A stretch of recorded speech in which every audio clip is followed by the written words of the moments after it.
সুপ্রিয় শিক্ষার্থী বন্ধুরা, আসসালামু আলাইকুম। স্বাগতম আপনাদের চ্যানেল এডুকেশন টুডে 24-এ। তো আজকে যে বিষয়টি নিয়ে আলোচনা করতে যাচ্ছি সেটি হচ্ছে আমাদের কম্পিউটারের যে বেসিক ক্লাসগুলো আছে তার মধ্যে একটি অন্যতম ক্লাস। তো সেটা হচ্ছে ডেট অ্যান্ড টাইম ঠিক করা আর কি। যে এখানে ডেট অ্যান্ড টাইম এটা হচ্ছে আমরা ধরে ধরে ঠিক করতে পারি, বাট আমাদের যদি ডিফল্ট সিস্টেমে কম্পিউটারের ডেট এবং টাইমটা না থাকে তাহলে আমরা যখন এক্সেলে কাজ করব যখন আমরা শর্টকাটে ডেট এবং টাইম বসাতে যাব তখন দেখা যাবে আমাদের ডেট টাইম সঠিকভাবে বসবে না। তাই আমরা যে জায়গায় আছি সেই লোকেশন অনুযায়ী অটোমেটিক টাইমগুলো আপডেট হয়ে যাবে। সেগুলো কীভাবে করতে হবে সেটা দেখব। তো আপনারা চাইলে এখান থেকে ডেট অ্যান্ড টাইম লিখেও সেখানে চলে যেতে পারেন। ডেট অ্যান্ড টাইম এই দেখেন আসছে, এখানে ক্লিক করে যেতে পারেন, অথবা এই যে টাইমের উপরে গিয়ে মাউসের রাইট বাটনে ক্লিক করে এই যে অ্যাডজাস্ট ডেট অ্যান্ড টাইম এখানে গিয়েও আপনারা যেতে পারেন। আপনারা যেখানে কমফোর্ট ফিল করেন সেখান থেকে যাবেন। তো এখানে আসার পরে সেট টাইম অটোমেটিক্যালি এটা আপনারা ওকে করে দিবেন। ওকে করে দেওয়ার পর দেখেন এখানে কিন্তু সব কিছু দেখা যাচ্ছে যে বন্ধ আছে। তো আমারটা আগে সেটিং করা ছিল তাই এরকম দেখাচ্ছে, আপনাদের হয়তো এরকম দেখাবে না। দেখাক আর না দেখাক, আপনার এই যে এইদিকে কিন্তু আরও কয়েকটা অপশন চালু আছে। তো এখান থেকে আপনি সর্বপ্রথম এটাতে ক্লিক করবেন। ক্লিক করার পর আপনি ইউনাইটেড স্টেট কিংবা ইউনাইটেড কিংডম আপনি যেই ভাষায় আপনি কম্পিউটার সেটিং বুঝেন সেই ভাষায় আপনি এটা দিয়ে দিবেন। তো দিয়ে দেওয়ার পর এই যে এখানে আছে চেঞ্জ ডেট ফরম্যাট, এখানে গিয়ে আপনি এই যে ফরম্যাটগুলো চেঞ্জ করতে পারবেন। ক্যালেন্ডার কোন নিয়ম অনুযায়ী হবে, অথবা আপনি যে বারগুলো ফার্স্ট ডে কোনটাকে দিবেন।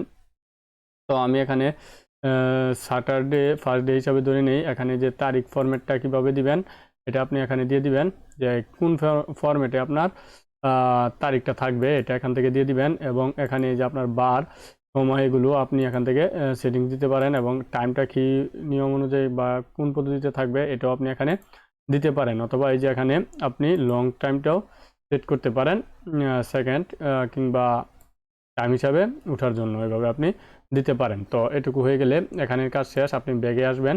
ব্যাগে আসার পর এই যে এটুকুর কাজ শেষ। এখানে আবার ব্যাগে যাবেন, সরি এই যে এখানে ক্লিক করে আপনি এই যে অ্যাড ক্লকের ডিফারেন্ট জোন এখানে যাবেন। আপনি কোন জোনের মাধ্যমে আসেন সেটা আপনি সেট করে দিবেন। এগুলো হয়তো টিক চিহ্ন দেওয়া থাকবে না।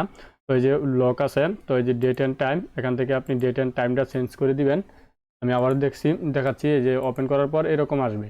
আপনি সর্বপ্রথম এই যে এখান থেকে এই যে ডেট অ্যান্ড টাইম এখানে গিয়ে এই যে চেঞ্জ ডেট অ্যান্ড টাইম এখানে ক্লিক করলে এই যে এখান থেকে আপনি ডেট অ্যান্ড টাইমগুলো আপনি চেঞ্জ করতে পারবেন। যেমন এখানে 3টা দিলাম, বা এই যে এখানে ক্লিক করলে উপরে বাড়বে কমবে, যেভাবে আপনি দিতে পারেন 2 3 এখানে আপনি সবগুলো ঠিক করে আপনি এই যে এখানে সেটিংস ক্যালেন্ডার ঠিক করতে চাইলে ক্যালেন্ডারে চলে যাবেন। এই যে ক্যালেন্ডারের রিকমেন্ডেড ম্যাচ রিকমেন্ডেড ওই যে উইন্ডোজ ডিসপ্লে যেটা আছে সেটাই রাখবেন। এখান থেকে আপনি কোন পদ্ধতিতে ডেটা চাচ্ছেন সেটাও এখান থেকে দিতে পারবেন। এই যে প্রথমে দিন, পরে মাস, পরে বছর এভাবে আসবে, এটাও দিতে পারেন। আপনি এখান থেকে চুজ করে দিয়ে দিবেন। তারপর এখান থেকে অ্যাপ্লাই ওকেতে ক্লিক করে দিবেন। এখানে ওকে ক্লিক করে দিবেন। এখন এই যে সেট চেঞ্জ টাইম জোন এখানে ক্লিক করে যে আপনি কোন জোনে আছেন সেটা দিয়ে দিবেন। তো আমরা বাংলাদেশের হলে এই যে +6 অর্থাৎ এখানে আসলে ঢাকা একটি অপশন পেয়ে যাবেন, এই ঢাকাতে দিয়ে দিবেন। দিয়ে ওকেতে দিয়ে দিবেন। এখন অ্যাপ্লাই ওকে। মোটামুটি এরকম এইটুকু হলেই হয়ে যায়। আর তারপর যদি আপনি চান যে চেঞ্জ করবেন, চেঞ্জ না ক্লিক করে আপনি আপনার লোকেশনও একটু সেট করে নিতে পারেন, অটোমেটিক করতে নিতে পারেন। তো এখানে সেট এই যে আমাদের উইন্ডোজ অনলাইনের মাধ্যমে নিয়ে যাবে, তো এগুলো দেখার দরকার নাই। তো এইভাবে আপনি এখান থেকে যত ধরনের টাইমের সেটিংস আছে সেগুলো আপনারা এখান থেকে করে নিতে পারেন। তো আশা করি ভিডিওটি ভালো লাগছে, আর ভালো লাগলে অবশ্যই চ্যানেলটি সাবস্ক্রাইব করে রাখবেন এবং পাশে থাকা বেল আইকনটি অন করে দিবেন। তো প্লেলিস্ট থেকে ধারাবাহিকভাবে বেসিক ক্লাসগুলো দেখে নেবেন, এতে করে আপনার উপকারে আসবে। তো ভিডিওটি প্রথম থেকে শেষ পর্যন্ত দেখার জন্য আবারও আপনাকে অসংখ্য ধন্যবাদ। আসসালামু আলাইকুম।